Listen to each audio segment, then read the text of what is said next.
అమ్మకి మేము 5 బిడ్డలు అండ్ పురిట్లోనూ 1 year పెరుగో 2.5 years పెరుగో 3 బిడ్డలు చనిపోయారు. నాకు గుర్తెరిగి పొన్నూరులో నేను 6th class చదువుతున్నాను. అప్పుడు రమణ అనే ఒక అమ్మాయికి 3 years. పిల్లకి బ్రెయిన్ ఫ్యూర్ వచ్చింది.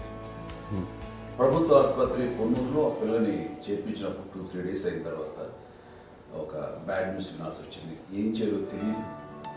అమ్మ వయసు చిన్నదే. ఇద్దరు తీసుకుని ఆ బిడ్డని నేను ఒళ్ళో పెట్టుకుని శవాన్ని డెడ్ బాడీని రిక్షాలో ఇంటికి వెళ్ళాలి. ఇప్పటికీ నాకు గుర్తు ఆ విజువల్స్. అండ్ నాన్నకి తెలియదు ఏ విషయం, నాన్న ఎప్పుడు వస్తారో తెలియదు, ఎలా కమ్యూనికేట్ చేయాలో తెలియదు. అది తీసుకుని వెళ్ళిన తర్వాత ఇంట్లో గొడవ పెడుతుంటే ఏం చేయలేదు. చుట్టుపక్కల ముస్లిం సోదరులు ఉండేవాళ్ళు, ఫ్యామిలీస్ చుట్టుపక్కల వాళ్ళు వీళ్ళు వచ్చి చేయాల్సిన కార్యక్రమాలు చేశారు. ఆ సమయం నాకు ఎక్కడో కమ్యూనికేట్ చేసి డిపార్ట్మెంట్ ద్వారా నాన్న వచ్చేసరికి అన్నీ అయిపోయింది.